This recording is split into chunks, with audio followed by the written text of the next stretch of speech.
Здравейте, Христос възкресе! Аз съм Владислав Вълков от Freedom Bulgarian и днес ще ви представим туториал на твистинг.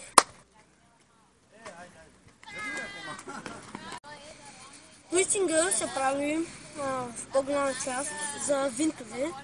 Затова ще научим първи твистинг, он твистинг, double твистинг и трипл твистинг, което е за трипл корк и там други нечи.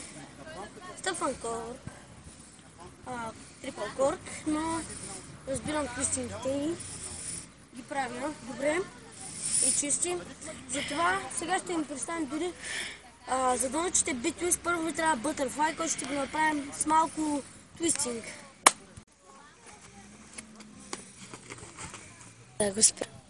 Разликата между твистинга и бит твиста или задни там 360, всякаквите винтове там, да ми каже, твистингите. Разликата е, че твистинга е на едно място и на ходилно в лесни случаи, при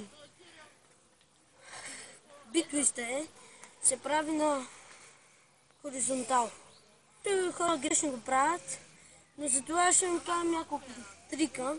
Как да започнете да правите първоначално твистинга, дето сега ще кажа трипл твистинг. Пускам!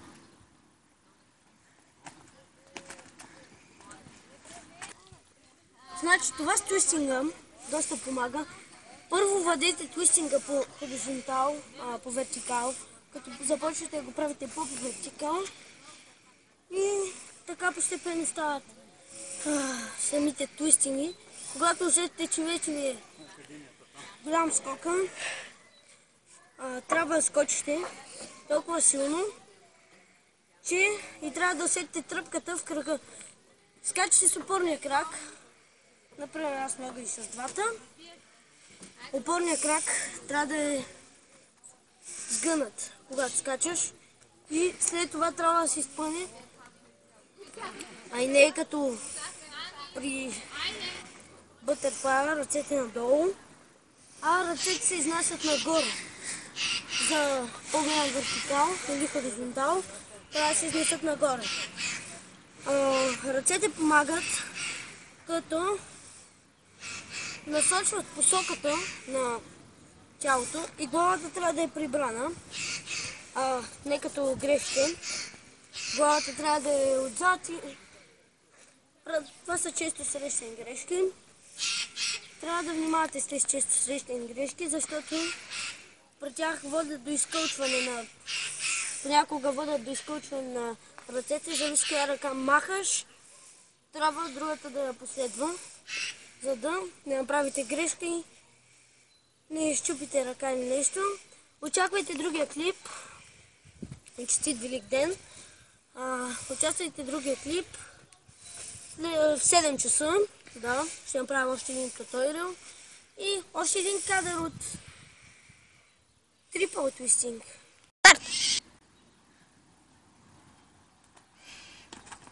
Или следващата седмица ще направим туториал и на бит твист, за да разберете как се прави. Очаквайте другия клип и се абонирайте за мен. Какво да кажа, аз не знам някой друг да ви помага в твистингите или да ви обяснява изобщо. Не веднага започнете първо с нормалния трик Butterfly и Hell. Сега ще ви представим Hell. Hell с пънци, като това е грешка, затова се го нарича Hell. И основно това е. Чао, надявам се, дайте гепи и цъкнете просто един пост и се абонирайте за мен. Чао, чао!